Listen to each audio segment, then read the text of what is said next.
Salut tout le monde, aujourd'hui je vous propose donc le tutoriel de mon nail art du week-end dernier, donc sur le thème du petit chien Snoopy. Donc ne me demandez pas pourquoi ou comment j'ai eu cette inspiration de Snoopy, je sais pas du tout, ça fait partie des petites pulsions de la vie qu'on ne contrôle pas. Donc voilà, je vais essayer de vous montrer ça dans tous les détails, vous allez voir que c'est pas si compliqué que ça, même si ça peut en avoir l'air, et j'espère que ça vous plaira ou que ça vous fera rire. Alors on commence par réaliser le dégradé de fond en bleu et blanc avec un pinceau éventail, un fan brush. Je n'ai pas filmé cette séquence pour ce nail art, donc je vous remets la vidéo d'un nail art précédent. Ensuite, on vient faire tout le futur dessin en blanc intégralement. Pourquoi en blanc? Simplement pour la clarté des couleurs dessous, parce qu'on a fait un fond à base de bleu. Donc si on vient mettre ensuite du jaune par-dessus, si on le met en couche un petit peu fine pour pas avoir une montagne de jaune et un personnage en 3D sur le l'ongle, ça va faire un petit peu verdâtre avec le jaune. Pareil pour le rouge, il sera moins éclatant. Et en fait, toutes les couleurs vont être un petit peu moins sympas si on met pas de blanc. Donc ce que je fais, c'est que je remplis l'intégralité de la surface le plus lisse possible et en 2 couches.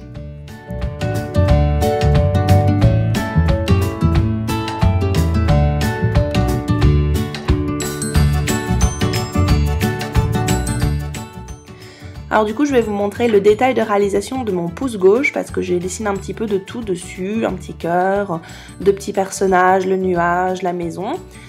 C'était vraiment compliqué de filmer tous les ongles parce que vraiment j'ai pas fait un seul ongle pareil, mais après c'est exactement le même procédé si vous prenez des modèles différents ou n'importe quoi, c'est la même chose.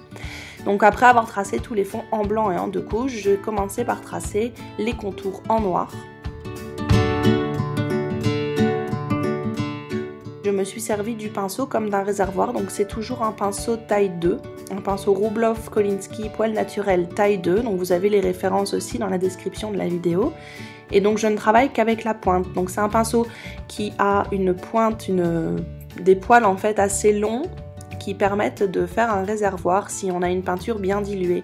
Et la plus grande difficulté de ce nail art va être uniquement là-dedans parce qu'une fois que vous avez réussi à trouver la bonne dilution, vous ne rechargez plus le pinceau, vous pouvez pendant 3, 4, 5, 6 minutes dessiner avec la même pointe. Vous avez le réservoir qui va juste faire couler la peinture dans la pointe et vous ne travaillerez qu'avec la pointe. Donc la difficulté c'est de trouver la bonne dilution.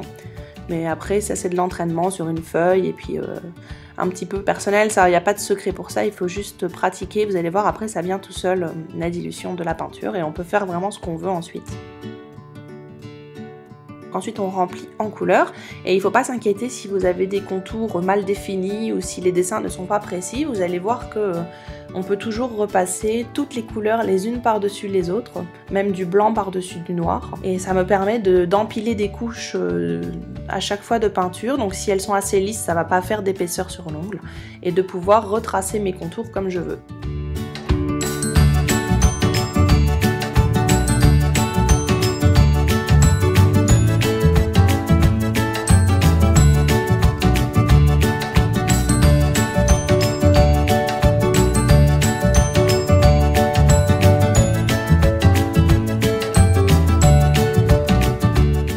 Donc là, le personnage ne me plaisait pas, alors je corrige, je place du blanc, hop, ça recouvre le noir, et vous voyez, je peux corriger la forme comme je le souhaite, vraiment en ajoutant de toutes petites touches de blanc.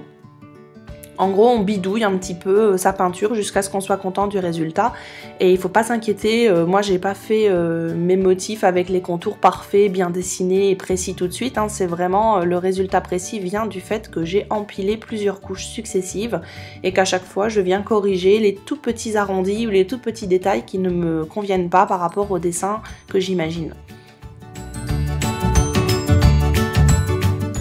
Pareil pour les tout petits détails, c'est la pointe uniquement du pinceau qui travaille. Hop, pour les petits yeux. Donc voilà, ensuite j'ai placé un top coat.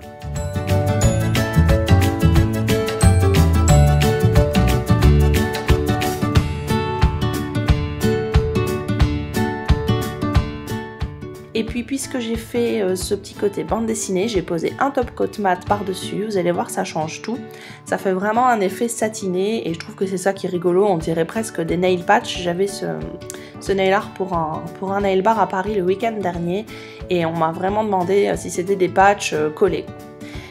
J'espère que ce genre de petite déco rigolote vous aura bien fait rire. Je suis pas certaine que vous aurez forcément envie de le reproduire sur vos ongles, mais c'est pas grave.